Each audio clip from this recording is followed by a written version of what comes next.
up, Gene? What's up, man? How are you? I'm good. Got a good day today. Yeah, we got a lot of stuff planned for the day. A lot of stuff planned for the day. What's been going on in your world? It's car related. Since we spoke last time, the only thing we've done car related is I put some money down on a car to buy. Do tell. I'm sure you want to know. So for those of you, those of you who have no context, there's smiles between the two of us because when Dan bought his Lotus Emira, you had it on order for what, 3 years? 3 years. And he dropped hints for the 2 years or so to us. Now, to be fair, he would have told me if I really wanted to know. It was fun to guess.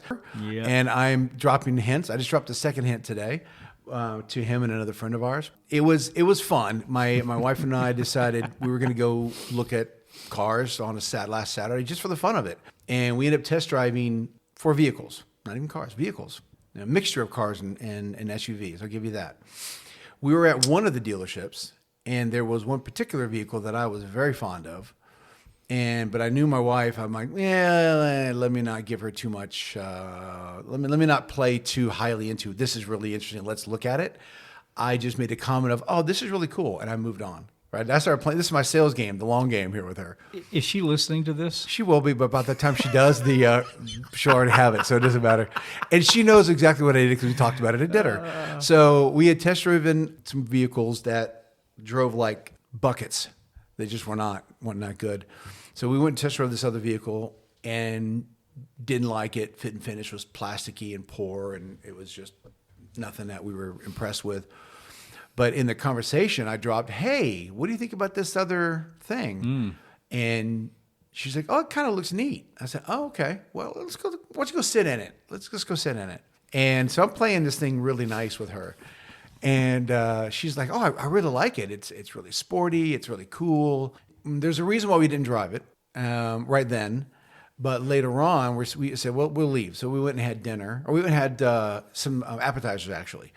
And over the appetizer, she started thinking, "Oh, I really want to drive this." I'm like, "Well, I think you look great in this vehicle. I really do. I mean, I think this vehicle would really fit you." I said, I said, "Honey, for the past 25 years, you've been in SUVs and It's hilarious. I know SUVs and minivans, right? You'd have been very practical. There's no reason not to have a practical car that is also sporty. Clearly, this is not for me, but that's not a surprise. You already knew that." I reached out to another dealership in another part of the city. Because we were close, and we went and drove a car there, and we went and drove it. And they were so busy. They're like, here's the keys, go. Oh, wow. Just give us the keys. And so we went out, and she loved it. She fell in love with it. Okay. And so we get home, and we weren't paying, I was not paying a markup. Oh, yeah. Yeah, I'm not paying a markup. I just don't care. Were they even asking for a markup? Oh, yes, they were. Oh, okay. And I asked them, I said, what is this particular markup for? Or I said, what does this mean? Yeah. And I won't use the name of it. But he said, oh, this is for we cover the car with PPF. I'm like, great, that's not that much. So why don't you just tell me it's your markup? Yep. Please just, right in front of my wife, I said, please just respect me enough to tell me that.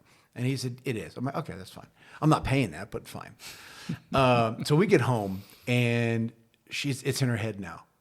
It's in her head. She's like, so how long had you been out for that day? Oh, we were gone. So we left around 10. Okay. We didn't get home until around 6. Okay. So it was a full day just hanging out together because she had to go get an oil change at the Chevrolet dealership.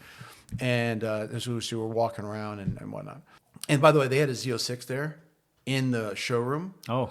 White. I don't even know if I got a picture of it, but white. Was it the Z07 package? No. Oh. It said that it had carbon fiber wheels. Lie. It did not. Oh, they had swapped them out? Yeah. But it was $11,900 for carbon fiber wheels, and it had powder-coated black wheels. Now, maybe that was temporary. I don't think so, though. But I looked at it, and I'm like, okay. I made kind of a loud comment. I'm like, these are not carbon fiber wheels. You may want to fix this. We walked away. I don't know. I don't like the potential for misleading somebody. Let's hope that they put on those because they're in a showroom. Nobody touches them. Yeah, they don't want. Maybe we'll give them some grace on that one. I'm hoping so. We'll give them the benefit of the doubt. The dealership, good Chevrolet has been a good dealership. We've bought 3 cars from there and sold them one. So they've never treated us poorly. I would hope that's the case. Okay, so you're out all day, and then you get home. So we get home. We start doing research, and I call another dealership, now a third one, And I asked them about this particular vehicle, and I told them what we were looking for, color, all the specs. And they said, well, what you really want is incredibly rare. There's only 3 of them in the country. Oh my gosh. And none of them are the color that you want. Liz is a little bummed because now she's got in her head. Yeah, right. This is her vehicle. Right. That's what she wants. Yep. And by the way, it is fast. Okay. All right. It'll haul the mail. Okay. Surprisingly, it is pretty impressive, actually. So there's another clue for you. It's fast, but that's not a terrible clue. So I decided to go on the manufacturer's website, and I just put in this. I went and searched the inventory globally, and I found one coming in to one of the dealers locally. Oh, wow. And it's the exact spec she wants and then some. So it's the top spec of the car. Oh, okay. It's got everything that she wants plus stuff that we were talking about upgrading to. We called them at 7:50 at night because they close at 8 or whatever. Got the guy. He's like, well, I'm like, yeah, when's it coming in? And he kind of told us. I said, what will it take to reserve it? And he said, this amount of money. I'm like, great. You take credit card? And Liz goes, it's funny because I told him, I said, yes, I would like to give this call to my wife because this vehicle will be for her. And he goes, oh, really? That's what he said. I'm like, oh, you do not know my wife. So we put the thing on order that day or reserved it rather because it's already coming in. And she immediately looks and goes, what are the upgrades you want to do and the aftermarket parts you want to? So then the next hour was looking at aftermarket parts that I think she should have. Okay. She's excited, like really excited. Wow. So did you talk to the guy about price at all? Yeah. Yeah, okay. We know the price. Now they're not. It's MSRP. They won't it's negotiate. MSRP. Yeah, there's no negotiating there. But fine. But it's no markup. It's no markup. Yeah. And this particular dealership, they don't. They're like Sewell. They don't do markups. Okay. They don't do markups on new vehicles. So. Wow. I'm excited, man. That's kind of. So were you anticipating that when you went out? No, no, absolutely not. I did this. That is not how I expected my Saturday to go. Okay, so now the next question is, who parks outside? Oh, for sure I will. Really? Yeah, for sure I will. Oh. Yes, there's 100% for. Here's the thing. Even if she kept the car she has today, once Timothy goes to college and we're not having to move cars in and out, yeah, I lose the garage. Ah. That's going to happen. Until we buy a new house. And we are thinking that at some point we want to get a little bit of a smaller house, but with some space and a bigger garage. She's like, I know you want to build a Factory 5 or a Mustang or a Camaro or something. I'm like, yeah, I do.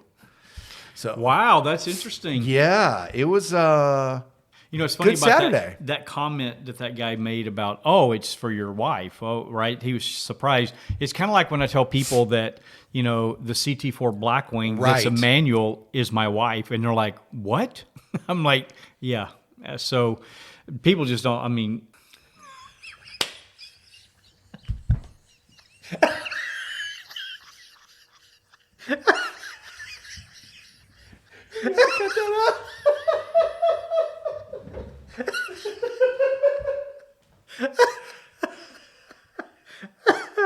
Oh my! Oh my!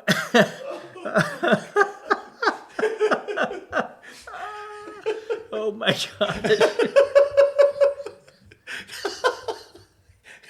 Oh man! Oh gosh! Oh man! That was too funny. Well, that's cool. And so the time frame. The cool thing is the car was had been ordered, had not been. It was in pre-production. Oh, okay. I called back 2 days later because it was no longer on the website. I was a little worried about it. They're like, oh no, because it went into production. So it's in 3,000. Did they give you a status number? Cadillac uses 3,000, I think, right? Yeah. Well, I think everybody uses 3,000. Oh, is that what it is? Oh, I don't know. All of GM uses 3,000. I don't know about other companies, but okay. I know like when I was tracking, both of the Corvettes, when I was, actually all the cars that I've been. That's right, all of them, right. All of them, I track them through and they give you, when you submit the order, it's like 2,000 when GM accepts it, and then when it goes in production, it's 3,000, and then there's all these numbers that I have written down at the different levels. So anyway, of course you do. I get geeky about that stuff. Yeah, no, I get it, Doc. I didn't get the number, no. But 2 days later, when I call back, they're like, "Oh, it's because it's in build. And Okay, it'll be done." They're like, "How long does it take to build?" It takes 2 to 3 days. It'll be in the port on the 4th day, and whoa, yeah, it's coming from Europe. I gave you that. That's not a clue. Not what I was expecting. I know it wasn't. Wow. Now I've ruined your brain. Wow. I was like going down a pathway in my head that really just sent me in a different direction. So it won't be here. It's about 14 to 15 days on average, sometimes less, sometimes more. On how so long does it takes go to the get East here. Coast? I'm not going to tell you that. And I'm not going to give you that one. But so it could be here middle of March, but they're expecting late April. They're expecting April 8th or 9th, something like that. Okay. Early April. Wow. Man, that threw me for a ringer. There's a couple that I can definitely, I mean, obviously the pool just got narrowed just then. So that's cool though. That's super exciting. Yeah. Next question. Do you get... Well, it got narrow, but not really by that much because... Compared to where I was going. Okay. I was going in a different direction. Yeah, you were probably going Chevrolet or Ford. No. Cadillac or something. I was going in a direction that's not there now. So you've reshifted me. So the question is, do you get a class out of it? There is something that she does get out of it. I'm just going to leave it at that. Okay. All right. Hey, that's cool, man. Exciting. Congrats. Yeah. That's super cool. Yeah. New vehicle in the fleet. Mm-hmm. So you're going to get rid of hers. Yes. Okay. Yeah. Are you going to sell it or are you going to trade it? We're going to sell it beforehand. Okay. Yeah. It was a lease anyway, so it's not due until September, but we already know we can sell it. Oh, it was due this year. Yeah. Oh, okay. Yeah, so we're going to sell it early. But it's in such good shape, low mileage. The dealership keeps trying to buy it from us. Or, come and just drop off the keys. No, I can sell it and make some money on it. That's what we're So you can sell the lease early. I've sold the last 2 cars I had. So do you buy them? How does that work then? If you're somebody else just buys them and pays it off. Okay. Yeah. Oh, interesting. So my ATSV I sold, made $7,000 on that thing on the lease before 2 months before I was supposed to turn it in. You know what so you it could depends do on the though, residual. Is don't sell it, keep it, turn it into like an overlander. Jack that sucker up, put some like 35s on, 37. Yeah, no. If I was going to do that, I'd probably do get a Tundra or something. Well, no, but you already have this vehicle. Yeah, it's a cool vehicle, but it's not overlanding quality. It's got full-time 4-wheel drive. Well, not full-time. You can change it to 2-wheel drive as well. But she leaves it in all-wheel drive or 4-wheel drive all the time. You get better gas mileage if you leave it in 2-wheel drive. Yeah, I know, but my wife likes the sure-footedness of all-wheel drive. Gotcha. Which it makes sense to me. It was funny that my wife, in her vehicle that she daily lease, she'll put it in 2-wheel drive because she wants that miles per gallon number to get as high as she can get it. So it's like a game. And she's like, man, last week it was down below 20. Normally it's at like 21. What's going on? And it was funny. I went out there. I'm like, you've got the all-wheel drive on. And she's like, oh, okay, because we had that bad weather. Yep. So. Well, Liz wanted something that, like the 0 to 60 in her car today is 6.6 seconds. Yeah, it's not. She's like, that's pretty fast, right? I started smiling, and I smiled, and she's like, "What? That's fast." And then I started laughing heavily. Relative compared to a semi, sure it is. Yeah, I mean, to 15 years ago, yeah. She wants something with some more get up and go. I don't see her as that kind of a person. Well, so when we started dating, she had a Geo Metro, 3-cylinder Geo Metro, and 3-cylinder. I mean, it's not impressive, but the Geo Metro convertible. And so that thing had no get up and go. And then she bought a V6 Mustang, had that for 1 year, sold it, bought a V8 Mustang, manual. I think I told that story. Yeah, you told that. Yeah, that was hilarious. And that thing she kept before. And then after we got married, come back from our honeymoon 2 weeks later, she traded in for a CRV, and she's been, CRV and minivans ever since, or SUV minivan ever since. And so that's what she loves. She loves the SUVs, but she wants something faster. Yeah. So okay, she got something faster. Well, that's cool. I mean, it's just like Cheryl. I mean, she'll drive that car, or her daily SUV, and then she wants to jump in the sporty one. So that's cool. I didn't realize that for Liz. Yeah. Do you ever plan on taking her down to Spring Mountain to do anything? We'll see. She's not there yet, but she may be at some point. All right. We'll see. Cool. What about you? What'd you do? Anything car related? I already know the answer is yes. Oh yeah, it's kind of cool. I've got lots of stuff going on. I have enough projects to keep me busy for, I don't know, at least a year. And there's more stuff that I've got in the works. I'll tell you what I've been doing lately that I'll be working on today as well, that you haven't even seen yet. You haven't been is that the picture of the gutted interior?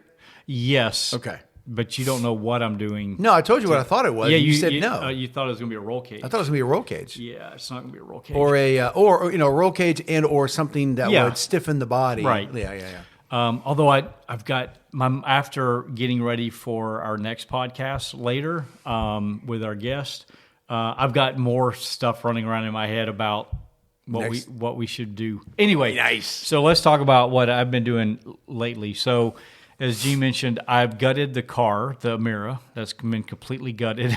I went down this path of wanting to change out the seat belts. Right. The seat belts are stock black, and there was no options to change the color. And I know from my other cars that they had the option to change colors, and I did it, and it's a really nice accent that just breaks up the interior depending on what color that you get. And in this car is all black Alcantara and leather. And so I wanted something to break it up. And I do have red stitching throughout the car, but I wanted something more. So took it all apart, pulled the seat belts out, sent those off. So those are being rewebbed as we speak. Oh, wow. So those will come back. I'm going to assume red? They're red with an accent of black. Nice. So it looks pretty racy. I mean, it looks good. So that's what I took everything apart to get to, because you literally have to take way more than you think that you have to take apart to get to the seat belts. Everything in the interior is apart. So then I'm like, if I got it apart, the sound system sucks in the car. Like, it's the worst system. You told me that. Terrible. Which surprises me from a car like that. But then I read I saw, I think it was the Everyday Driver guys, actually. Yeah. They mentioned that the sound system is meh. I was so surprised at this level of a car that the sound system is so bad. I mean, it reminded me of my early cars 30 years ago. Just really terrible. I've got to turn the volume up so loud just to hear the music, or if I'm talking on the phone, that it starts distorting. Well, you also have I'm sorry to interrupt. The body of that car is carbon fiber, correct? No, it's aluminum. It's aluminum. Okay. It's aluminum because it'd be very tinny, like with rocks in the bottom side or whatever. Okay, it's not. It's definitely not tinny, but it's definitely not quiet inside the cabin, which is kind of be a good and bad thing. Like, if you want to hear the engine and that kind of stuff, it's kind of good. Well, it's a performance car, so. Yeah, but I look at the Z06 and like when the doors are closed and I don't want to have the engine, I don't have the valves open, like it's super quiet. I can talk to someone who's sitting beside me. I can listen to the radio. I can talk on the phone. Completely different experience. Pulled this apart. I'm like, maybe I should start looking into replacing the sound system. So I started down this path, and then it led me into. So hold on. I got questions. So, as in replacing the sound system, as in an amplifier? Yes. Speakers? Yes. Subwoofer? Yes. Okay. Continue. And tweeters, because this is interesting. In the A-pillars, they have the grills. You told me about that. There's nothing in there. There's nothing in there. Oh, there will be. There will be. There will be. And you told me there's a kit for it. Somebody made a kit for it. Yeah, the stock speakers that they have, the front ones are like 5-inch, maybe 3-inch. I think they might be 3-inch. And the back ones, I think, are the fronts are 3s, and I think the backs are 5. And then the subwoofer is a 6.5 wide. So is it like oval? It's oval. It's like one of those 6x9s back in the day? Yes, like a Pioneer 6x9. Exactly. Yeah, baby. That's exactly what I thought when I pulled that out. That's embarrassing. I'm sorry, Lotus. There's no heft. The magnet, there's no heft at all. It weighs probably less than a pound when I pull this thing out. Really disappointing. I went down this pathway. There was a couple of guys that have made 3D printed kits that will expand the area in which you can put a speaker that still fits in the stock location. Okay. So I can upgrade the fronts to 6.5. So going from 3 to 6.5, add the tweeters and the A-pillars, put 5s in the back, and then put a real subwoofer and a real amp. The amp they've got in there is is junk. Even the one in the Vets are way better. I mean, surprisingly. So anyway, but then I'm like, well, I want to. Yes, I can have more power and better speakers, but it's just not quiet in the car. So I've gone down this path of wanting to sound dampening. There you go. Dynamat? No, I'm not using Dynamat. I'm using a different product. Okay. Dynamat is stupid expensive. I did my entire hot rod in that one time. The entire engine bay of a dually. I'm sorry, not engine bay. The entire inside of a dually. Roof, floor, side panels. 4-door extended cab dually. Wow. I gutted. I'll show you some pictures sometime. I gutted the interior. Then you're well suited. I know. Yeah. It was actually a fun project, and you could tell the difference. Oh, you definitely tell the difference. And you put it on the inside of the doors of that thing, and it was, those things are steel. And Gene doesn't know what he's going to do today. And they're hollow, and then all of a sudden you put that thing in there, and it's solid. That's right, solid. It's so good. So right now I'm doing the mid-engine, the back panel. So I'm doing that, the side panels, and then both doors. So I'm going to pull out the door cards, and there's actually 2 sections. One is the intermediate door card, which is where the speaker is connected to it, and then pull that out and then put it on the inside of the door itself. Right. And so, when you shut the door, it's like, it's a thud. Like, it's a solid door, and it quietens it down so much. So cool. That's what I'm actually working on right now. The seat belts are already out. They're being rewebbed. I'm doing the sound dampening, and then I do want to do the seatbelts in my car, my Blackwing. I want to turn them red. I should have bought red. When I bought the car, I thought, man, I think I'm gonna go with black because I think it looks good. And it wasn't about the $500 for the red. I just thought the black would look better. But then I regretted doing the black. I don't think I've ever told you that, but I've always regretted doing black. I should have done red. I think it would make it pop better. I'll tell you that. So I did in the other cars. I paid just $600 on both the Vets to do that, and it's just so much more convenient, right? When you have the factory do it. Take a guess at how much it's costing me to do the seat belts. To have them rewebbed? Yeah, have them rewebbed. I'd probably guess $1,000, $1,200. $200. $200. I'm sorry, to have them rewebbed with new. Yeah, with new webbing, safety stitched, everything. $200. I mean, let me take that back. Plus all the labor. It's $250 because there's shipping there and back and that stuff. So it's $250. So all the money is in my time and labor to get into it, to unbuckle the seat belts. But man, to go from $600 down to $250. That's insane. Yeah, that's so when you're ready to do it on your car, it's really, really easy to do. And it will look good. If you change the color, it definitely makes it pop. It will pop. Yeah, it definitely will. So that's what I've been working on.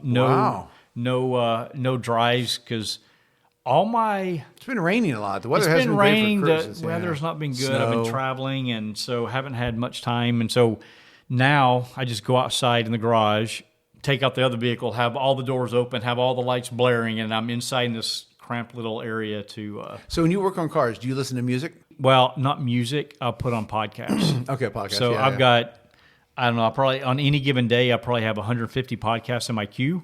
And like this morning, I've already gone through 3. Yeah. So I've been out there for like 3 hours this morning. So I'll put podcasts on. I don't usually put music on, only when I'm driving. But when I'm out there working, I'll do podcasts. Or one thing I have done is I've started a YouTube channel, which was kind of funny. It started because a guy on the forums asked, how do you put a battery tender on the battery for a Blackwing?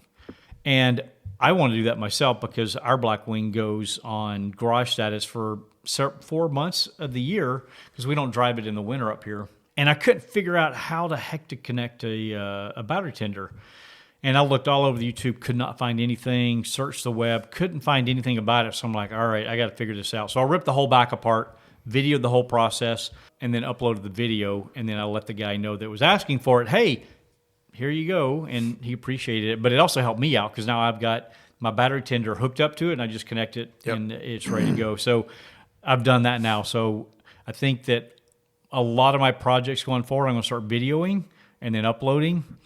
We should have done my project last year. We should have done yours. We should have done mine. We did 7 hours of work. All the stuff that I've done, like when I did the painting, when I took that whole intake manifold on the Z06. Yeah. Like I should have videoed that. Like there's so many things that I wish I had done. But anyway, I'll start doing that now. So that's what I've been working on. Awesome, man. Yeah. What's our... So the topic for today, since we're topic talking about, of the day. it's perfect that we're talking about my Saturday car buying, or not car buying, but car dealership. I don't even know what to call it. Experience. Call it experience. There you go. Okay. So I've had some great car buying experiences, buying from Sewell, and this is not sponsored by Sewell unless you really want to. But I had a great car buying experience with Sewell. I think you did as well, right? I've had some bad experiences, some really bad experiences. I want to talk about bad experiences. So maybe we'll do good experiences later on one day. Okay. But let's do the fun ones. Okay. Let's do the bad ones because I've got okay. 3 or 4 of them actually. All right. Well, one of them is actually 2 at the same time, so I'll talk about that. But let's talk about nightmare car buying experiences. Okay. I don't know if I've talked about this. Maybe we haven't. So apologize if I've repeated this, but there's really maybe only 2 or 3 that I can really think of. I've been pretty fortunate. I've had good car buying experience. In my real life, I do a lot of negotiating with vendors on large contracts. So I've been doing this for many, many years. So I like the art of negotiating. I enjoy that. I like to haggle. I just enjoy that process thoroughly. I know some people hate it. My wife hates it. I love it. I've always been pretty good at it. And good to know, by the way.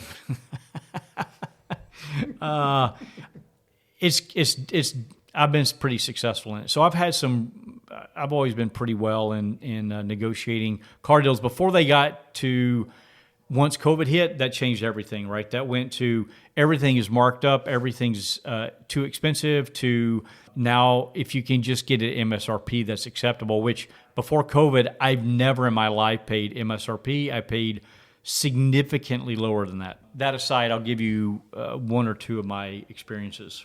I'll start with an easy one. Cheryl and I think we were probably recently married. I don't know how long we'd been married, but probably not too long. We needed to get, she had a GMC S15 Jimmy.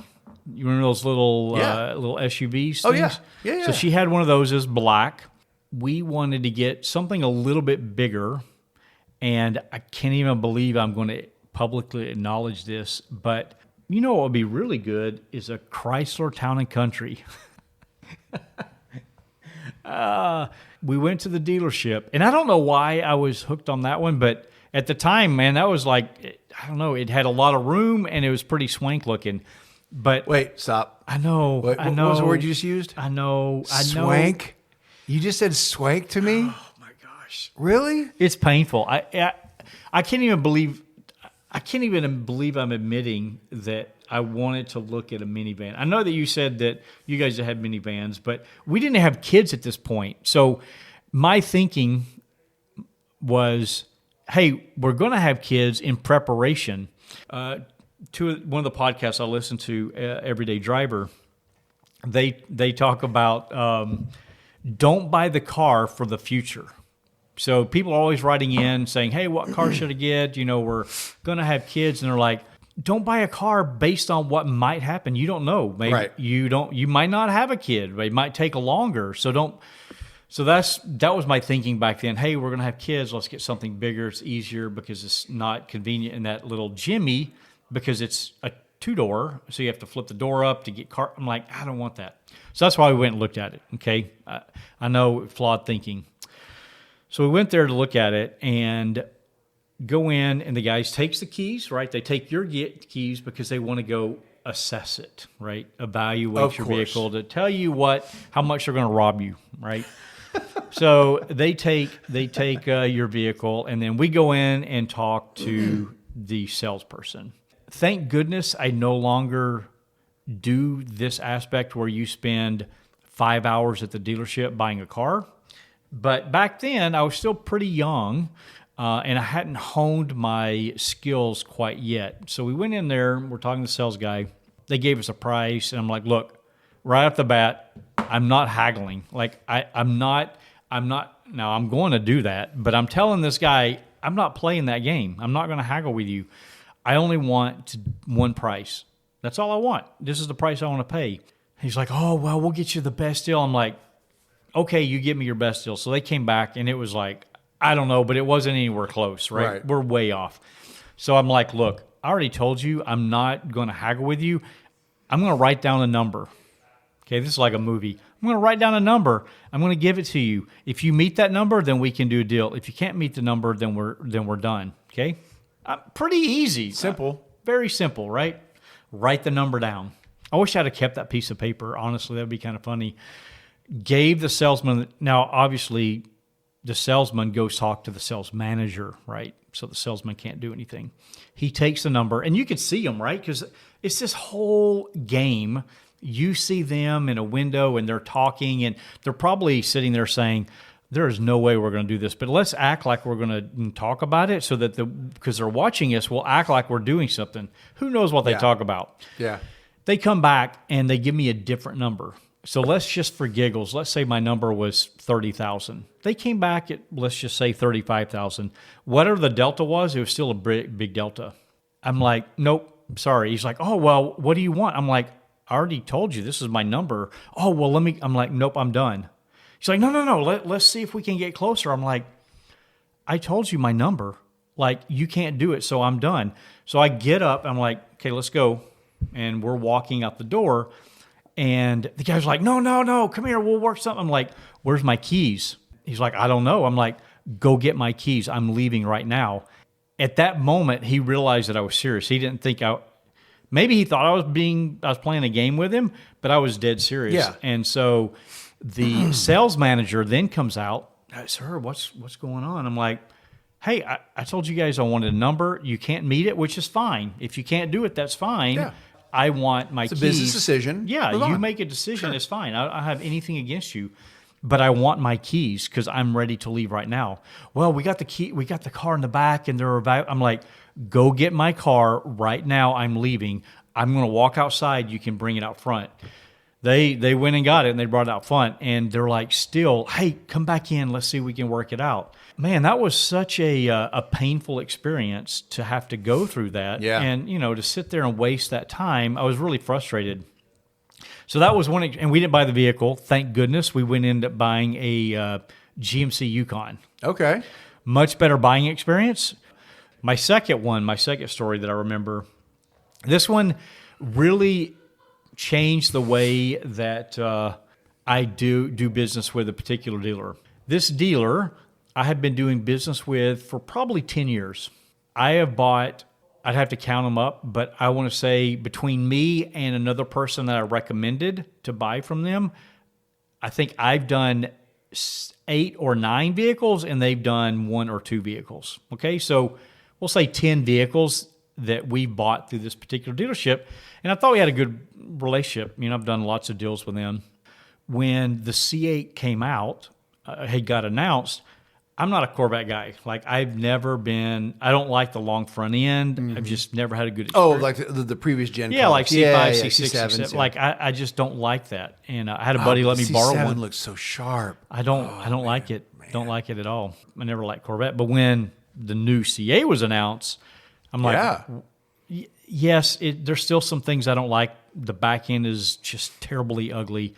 The car is great, no doubt about it. And so when it got announced, I started calling around, and I was late because I've not been following Corvette. Everyone knew that a mid-engine was coming out, but I was late to the party. Like, I had no idea. So when I finally heard about it, started calling around, and everybody's like, oh, yeah, we already have a list, blah, whatever. So I'm like, let me call this one dealer, which is a small dealer. Let me call them. I wonder if they have taken orders, because they don't really get a whole lot of Corvettes at that dealership. So I might get lucky. Called up the guy that I've done business with for 10 years. He's still there. And they're like, oh, he's actually on vacation, but we'll take your name and number. And I'm like, okay, great. Do you happen to know, have you taken any reservations for the new C8? And they're like, no, actually, we were just talking about how we're going to handle that, but we haven't done it yet. I'm like, Okay, great. And smaller dealers don't get lots of allocations. They don't get very many allocations, yeah. just a couple. So I'm like, hey, I have a chance because I've done so much business, I'll be able to get in. This individual called me back the next week, and we're talking, and I'm like, hey, you know, I bought all my vehicles. Oh yeah, I remember you. Whether he did or not, I don't know, but he's the guy that I've always gone through. He's like, yeah, let's get something worked out. We haven't made a list yet, but you can be number one. Okay. Come down and let's talk. So I go down the next day.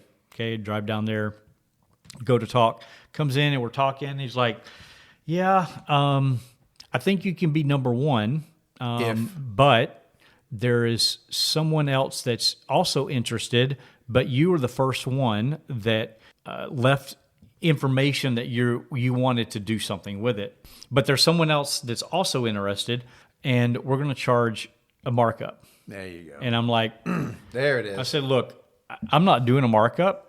I don't do a markup. He's like, everybody, the dealer said, well, all dealerships are charging markup. I'm like, no, they're not. I know plenty of dealerships that are not doing markup. So if you're going to charge a markup, then you can give it to the other guy because I'm not going to do that. And he's like, are you really going to give that up? I'm like, absolutely. I'm not going to pay a markup for the car. How much was the markup? $5,000. It's not a lot of money. It's principal. But it's principal. Especially on a car of that caliber, and, $5,000 isn't as a percentage of the overall. It's not terribly, it's a number. It's a number, but a low number. Yeah, but still, I had done the principle of it. I had done so much business with them. Sure. They're still making profit at MSRP. In my opinion, they're being greedy. Okay, everybody can run their operation how they want to, but as a customer, I don't have to choose to do that, and I don't want to. So I told him, no, I'm not going to buy it. He's like, really? He seemed shocked. He honestly seemed shocked. I'm like, no, I'm not going to pay it. So if that's what you're going to charge, that's fine. I'll leave. You give it to whoever number two guy is.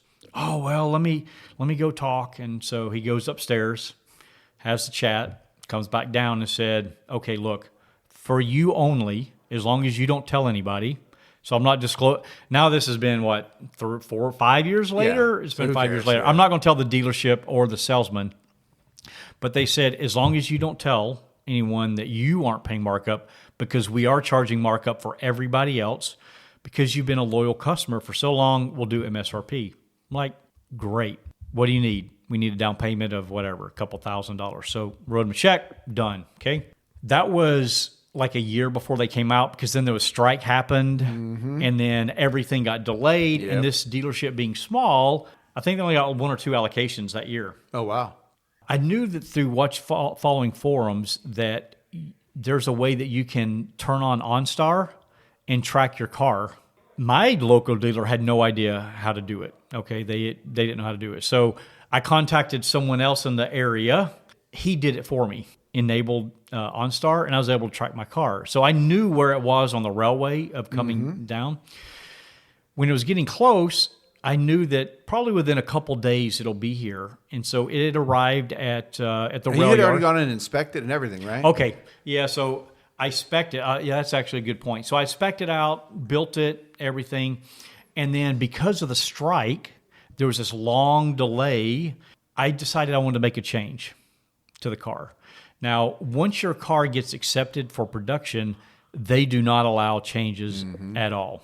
Very rarely do they allow it. But on principle, the answer is always no. But I'm like, hey, can you reach out to GM and say, because of the delay and they're not being produced right now, can you see about the option of making a change? And they agreed. They said, okay, we'll give a short time. As long as you're not doing something like color change, something big, right? And I'm like, all I want to do is I want to change the interior. I want to change the color of the interior. That's all I want to do. I made a slight change to the interior color, and they accepted it. I'm like, great. Okay, so now the car's done. I'm following the car. It gets delivered to the rail yard. So I know within like 2 to 3 days, it'll be delivered to the dealership. And I called the dealer. I'm like, hey, I think it might be in the rail yard. I'm not sure. I didn't want to tip my hand about what I had done. It might be there. Can you guys make sure you let me know when the car arrives? Because I would love to video it coming off the truck, because I'd never had that happen. That'd be kind of a cool experience. Yeah, absolutely. I don't know. A couple days later, they called me. The salesman calls me, and he's like, hey, your car's here. I log on. I'm like, oh crap, the car actually had already been delivered, but they had already unloaded it. I'm like, oh, that's a bummer. And he's like, and I got something else. Oh crap, they damaged the car. That was the way he said it. Oh, I've got something else to tell you. I'm like, okay, what is it? Someone wants to buy your car. Say, what? Yeah, someone wants to buy your car. They're willing to pay a premium for it. Okay, now, yes, I like the car, but I would like You're to a have businessman. I'm a business guy. Yeah, I'm like, absolutely. hey, everything's always open for negotiating, right?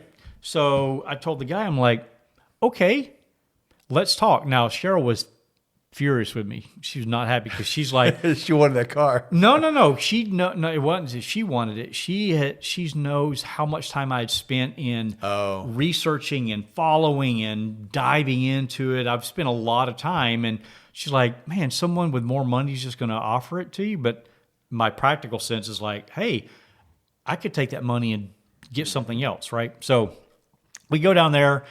I tell the salesman, I'm like, hey, can I at least go drive the car? And they're like, sure, yeah. So I took it for a test drive. Cheryl and I took it up for a test drive. It was just amazing. Like, what a cool experience. We took the top down. Just really cool. When I got to the car that I told you about the change earlier, the salesman put the order in wrong. So the interior was not it was close, but wasn't exactly like I wanted it. Ooh. So Okay. to me, this is actually in my benefit because it's not what I wanted. I would rather have the car exactly like I want it. And if I'm going to get a premium, I'll just order another car. Okay. So this is while we're driving. All this is going through my head. Pull back in and I go talk to the dealer and I'm like, okay, look, how much? So he gave me a number. I'm like, yeah, I'm not doing that. Okay, well, let me go. So he goes back and forth and calls me, or he calls. Okay, they up the number. They doubled the number. So I'm like, okay, I'm willing to do that. But I want to order another car at MSRP. I don't want to cut the line because I know you have a line of other people. So I don't want to cut the line. I'm willing to wait. But I do want to order another car at MSRP. And I want to have your number one slot for a Z06. Because at that point, they had announced the Z06. Because it had been a year. Yeah. Smart. Yeah, I'm trying to work it, right? Yeah, right. So the guy's like, okay, well, we need to talk to the owner. Okay, so we talked to the owner. I really like the owner. Like, I really do. I really like the owner. I did. Oh, boy. We came to an agreement. The person paying for it is going to pay me this premium, which was, I think, very fair.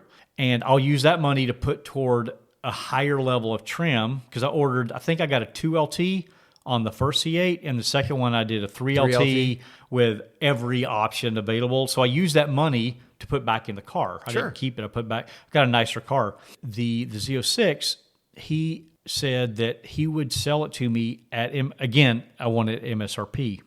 And he said, okay, he agreed to it. We shook hands. To me, shaking a hand still means something, That's right? Absolutely. It should mean something. It should mean something.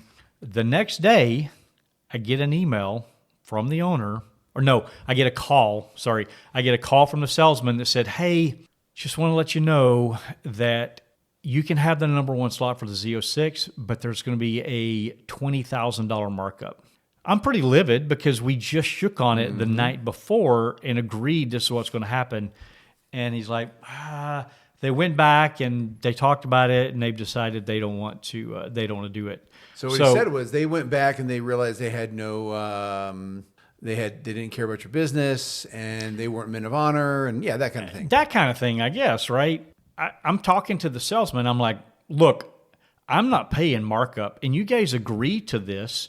He's like, yeah, it's not going to happen. So at that point, I'm pretty frustrated, really, really frustrated. So I typed the owner a really long email, explain why I've done business with them, why I recommend them, why I always talk positive things about that dealership, why I went and bought my first C8 there. Like, I listed all my vehicles. I had another super positive experience there that I reiterated that story to the owner. I said, if you do this, I'm never going to buy another car from you again. he writes back and basically said something to the effect of, we're losing money if we sell you the car at MSRP. And what he meant was he's losing extra profit, extra money, right, on top of, not that he's losing money, because that's not a true statement. You're making money at MSRP because of the margin. He's just losing out on the gravy train that other people are doing. I was really upset. I'll still sell the car to the person. Like, I had already agreed to that. I'll sell the car, and they cut me a check, or I got the check, sent to me. And I said, I won't buy another vehicle. I went that day and placed an order at McMulkin and ordered the car exactly, not the best buying experience I've ever had, but it's super smooth. Like, just no issues, just like with Sewell, right? And then when the Z06, I put my name on the list, went back to McMulkin because it was such a simple process and everything was super easy. And that dealer has called me multiple times saying, hey, just checking in. Are you still interested in a car? I've never bought another vehicle. All my other vehicles now are buying from other dealerships, and I'll never go back there. It's sad that owner, he just threw away 10 years of business. And clearly I buy a lot of vehicles, and I'll be buying more vehicles. And because he wanted that short-term gratification of a markup, he was willing to throw 10 years of business and future business out the window for, $20,000. Really? That's ridiculous. If you look at at one point I looked up the invoice. I was going to be kind of snarky and send an email back to him and say, because since that day I bought 4 other vehicles, and the margin on each one of those, I added it up and it was way more than $20,000. I wanted to send that back to him and say, had you gone forward with this, you would actually made way more than the $20,000 markup that you wanted on the Z06, but you didn't. Sorry. Suck it up. So anyway, that's probably the worst story that I've ever had. Oh yeah, that's had brutal, dealing. dude. It was terrible. That was that was a rough time. I was not happy. Yeah, no, I can imagine. So what do you got? What do you got on the docket? I got a few of them, but I'll there you go. I will start off with, after my wife and I got married. Remember, she had the 98 Mustang GT V8 manual that she didn't know how to drive. She didn't know how to drive. Right. She didn't know how to drive. I had to go teach her how to drive it. And I had a 1995 Isuzu pickup truck. I think I showed you a picture. Oh yeah, the Isuzu. Yeah, nice. Was it white? Wheels. No, it was black. Black. Okay, black. I couldn't remember. We got back from our honeymoon and we said, we were living in our first apartment together in Clearwater, Florida. So let's go. Ah, the blissful years. Oh, the blissful years. No kids. Yep. We didn't have to make a lot of money because we didn't have a lot of bills. Our rent payment at the time was like $375 a month. Good old days. Yeah, that's like $375 every 5 days or every 3 days now or whatever. So we go to a Honda dealership and I decide I want to get a Honda Accord. I wanted a white loaded Honda Accord V6 with leather, like their top 2-door, 4-door? 4-door. It's the 4-door Accord. Yeah, I wanted the top trim, and Liz wanted a CRV. So they're out there trying to sell us. I said, this is what I want. I want the white one fully loaded. They said, great, got it. We agreed on a price, move on. Liz, they said, well, we're going to take you out here and look at this goldish brown one that I thought was gaudy. I didn't like it. It was fully loaded, but it's goldish brown. And the lady made a mistake of telling us that it had been on the lot for over 90 days. So the carrying cost was getting high and they had a spiff on it. Okay, fine. So they told us about it. Liz goes, okay, it was a great deal. It really was a great deal. So Liz goes, I'll buy it. So we go, I can't remember why, but I ended up driving her Mustang to the dealership. I can't remember why we did, but I drove her Mustang to the dealership, and I'm doing like 125 miles an hour across one of the bridges in the Clearwater area. Just in Clearwater, Mexico. Yeah, Clearwater, Mexico. Correct. Thank you. Right. Well, statute of limitations is over, so we're good. Okay. It's fine. That's 25 years ago. So we get to the dealership, and I go to sign for my car, and they pull it up, and it's like this lavender Honda Accord, and I'm like, what is this? Well, this is the one that we have for you. I'm like, that's not what I ordered. That's not what I asked for yesterday. Well, this is the one that we have. This is the one for that price. I'm like, it's not the one. So I get pretty ticked about it. And magically, they find one in the back with exactly my spec, except it didn't have the carpet or the nice floor mats. No. So I had them throw them in there for free and signed the deal and got done. And then while we're sitting, and I had called them earlier in the day, I said, hey, there was a loaded white CRV with the running boards, right? The roof rack, full black leather. I mean, it was Mac Daddy. It was in the showroom. What's the deal with that? Oh, you don't want that one. That one was a dealership loaner. So it's got a lot of miles on it. I said, okay, that's fine. Didn't think anything about it. Yeah. So I go sign for my car. And we take a break. So I go to the bathroom. I come back. And as I'm walking back, I stop off and look at the car. Now, this is before digital gauges. So you can lean in see the mileage. I lean in, and there's like 58 miles on it or something like that. It had already turned over. Yeah, that's what it is. That's right. It had already turned over. So, and then I realized instantly what happened. They didn't want to sell us that car because they wanted to get the one that was on the lot that had been there for 90 days and had the spiff on it. So I lost my mind. Called the lady, the sales rep over, said, get your sales manager over here now. And they brought the sales manager over and I said, she's off the deal. I don't want to talk to her. She lied to me. I don't appreciate being lied to. And the way Liz and I do things in our life, my wife sweats the small things. I don't care about the small things. They don't. You know this about me. Yeah. I don't care about them. But when it comes to the big stuff that goes wrong in life, she very happily, without any issue, turns over and goes, Gene, we'll take care of this. Because it's the big stuff that I go fix. She looked at me and she went, you talk to my husband. And I lost it. And lo and behold, we bought a white CRV for a good chunk of money less than what they were wanting, just because they lied to us. The one that was in the demo, right? The one that was the quote unquote demo. Yeah. And it was beautiful.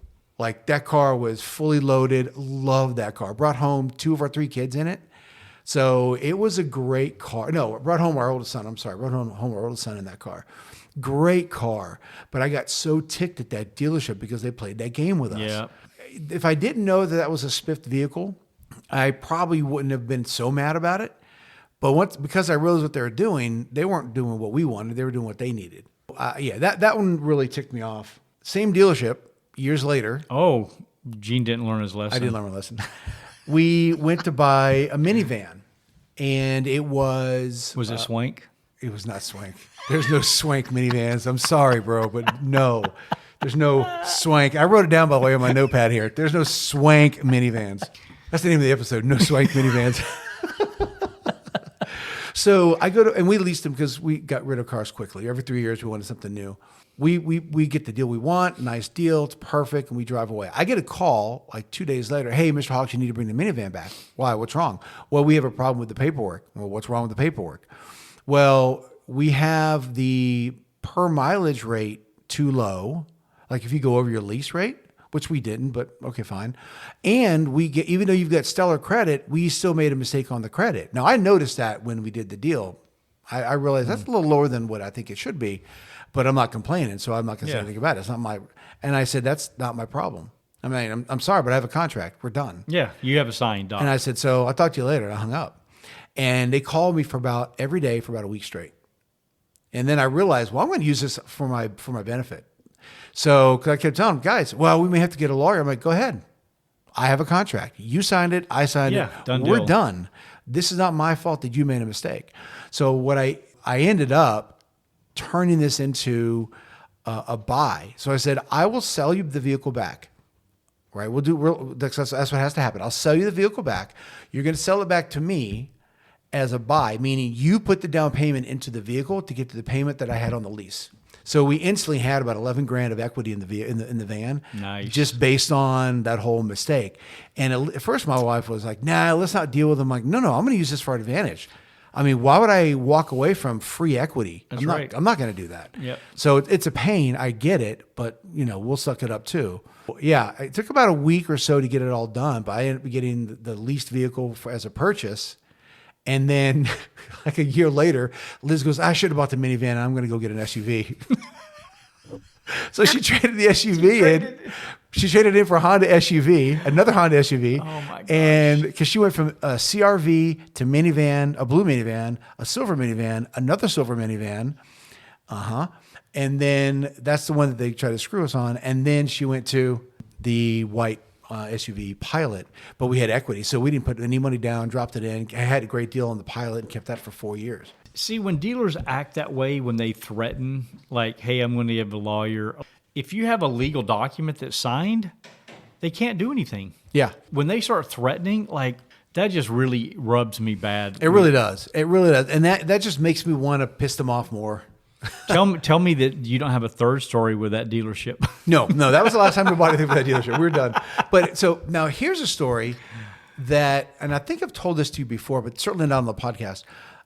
If I had bought this car, you and I likely wouldn't know each other. Ooh. Talk about the butterfly effect. Ooh, wow. Yeah. Okay. So back in 2012, I was looking at a Cadillac ATS. I was living in Tampa. I was going to Ed Morris Cadillac. And I had an Infiniti G35 at the time. Loved that car. That car was the best purchase I've ever made, even as of today. Still the best purchase. 3-year-old car, smelled brand new. Bought it for $24,000 and had 24,000 miles. Was one owner by a little old lady. It smelled brand new. The car was flawless. I love that car. But I did want I like the ATS, right? So I wanted a white ATS, the red leather interior, and fully loaded. I mean, I wanted, a nice thing. So they said, I called them up and said, this is what I want. They said, yep, we have one on the facility. We're the largest dealership in Florida, or largest Cadillac dealership in Florida. We have one for you. Perfect. So I went to CarMax, sold my car, and I bought it from them, and I sold it from them, made like $5,000 on it, which is great. So I go to the dealership, and I'm waiting around, and they're not taking me seriously. I could tell they're not, because I said, well, give me the paperwork. Let me sign the documents. Let me go and do the lease, or not the lease, but the credit check. They wouldn't give it to me. And I thought that was really weird. They wouldn't give me the paperwork. And they come back to me later on and said, well, we don't have the one that you asked for. I said, wait a minute. I live 35 miles away. I told you what I was doing. And you said you had one. Well, do you have one that's black with that color? Yep, we have one of those. Well, go bring that around. Let me look at it. About 45 minutes later, nope, we don't have one of those. We can order it for you. Oh my God! This is on a Sunday afternoon, like 5:00, and it'll cost you $900. We'll order it for you and have it shipped from Miami. I said, nope, we're done, and I walked away. I was ticked, but I didn't have a car, so I told my wife, drive me to the Mercedes dealership. I mean, I didn't think I'd have a car that night, so the Mercedes dealership had closed at 6:00. But we're walking around and looking and trying to get some ideas, and Jerry, my sales guy, comes out, and I say my sales guy because that night I bought a car. He comes out and he's like, hey, can I help you? And I said, oh, I'm just looking around. I know you got your clothes. And he said, no, what are you looking for? And I kind of told him the story. He said, so you don't have a car? I said, no. He said, so if we had a good deal for you, would you buy a car tonight? I said, well, dealership's closed. He goes, don't worry about that. I can take care of that. We're going to turn the lights back on. That's exactly what they did. Like everyone was ready to leave. He said, let's go on a test drive. And I said, yeah, let's do that. And took me on a test drive. I could tell they were kind of annoyed, but not him, because I bought a car from him that day. And that was my first Mercedes. And Jerry was great. He was a great sales guy. Every time I go in there to get it cleaned for free, he'd come up and say hi to me, and great guy. When I came up here, brought the car, I went to buy another Mercedes. I called Jerry. I said, I want to buy a car from you and have you ship it over here. That's how much I really appreciated him. Like the Tampa Bay Mercedes, Mercedes Tampa Bay experience was outstanding. And he couldn't do it. They weren't allowed to do it. So I ended up buying it up here. But had I bought that ATS, this is why I say, now to circle back to my original statement, had I bought that ATS, there was no way I would have bought an ATS-V. I would have likely went to an AMG at the time, because I didn't like the Q system. There's some things about it I just didn't like. So I likely would not have bought the ATS-V. Had I not bought the ATS-V, I would not have gone and met John at Exotics at Redmond Town Center, not become part of the club and all the. So you think about the butterfly effect of these things. So what started off as a bad, and I'm not blaming Ed Morris Cadillac. I know they're a very good dealership. This is one experience with one sales guy who just didn't do the right thing. And I don't even know if that person's there anymore. I've been in there a few times since. They're all great. Met the general manager a few times. So this isn't a knock on them. Just one sales guy, bad experience.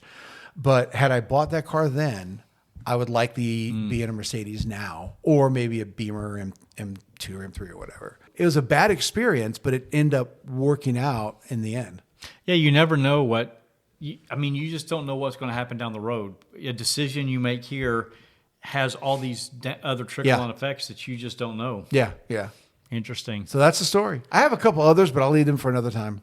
All right. Well, I guess it's, overall, I've been pretty happy with my car dealership experience. Yeah. But I'll never forget that one I'll never forget it, and I'll never buy. So that's too bad. But thankfully, most dealerships aren't like that, but they do like to play games. Sure. I mean, they still like to play games, and if you don't know how to negotiate or really hold your ground, then the dealerships are going to take advantage of you because they want to make money. And if you don't know how to operate in that space, yeah, you're going to pay some money. Some dealerships still just don't understand the hard sell tactics. Just doesn't work, especially with someone who's bought a lot of cars. I mean, I was at one that went on this last Saturday. One of the sales guys was like, "Hey, if we got this," he was hardcore selling. He sit out for 5 minutes, and I said, "No, we're going to leave. We're going to go grab us something to eat." Well, just give me 5 minutes. No, we're good. You would have thought he would have said, "Okay, cool." I get it now. Nope. No, but just give me 5 minutes. I can get you down the price you want. I said, "No, I'm not interested." Well, come meet my manager. And I'm walking out the door. Liz got so frustrated, she walked out. Oh. She just like, "I'm out of here." Just didn't say anything to anybody, walked out, got sat in the car. So I shook the manager. I'm trying to be nice and generous. I shook the sales manager's hand. He said, "If I could get you into this thing," I said, "Listen, I know what you're trying to do. I'm not here to buy today. And if I was, I probably wouldn't buy now because you're pressuring me and it's really starting to tick me off. This is not how I buy cars." And I turned and walked out. That has not been a dealership my wife's had a good experience with, so we wouldn't have bought it. Even if we wanted to, I would have went to a completely different dealership to give them the business. Yeah. But to test drive a car, it was easy. Well, man, that was cool. Fun, man. I'm excited. Looking forward to a European getting into the fold. Mm-hmm. That's going to be interesting. I don't know anybody else. Could be European. It could be shipped from someplace else. Okay. All right. We're going to play that. Yes, we are. All right. The king of misdirection, you. You should, come on, man.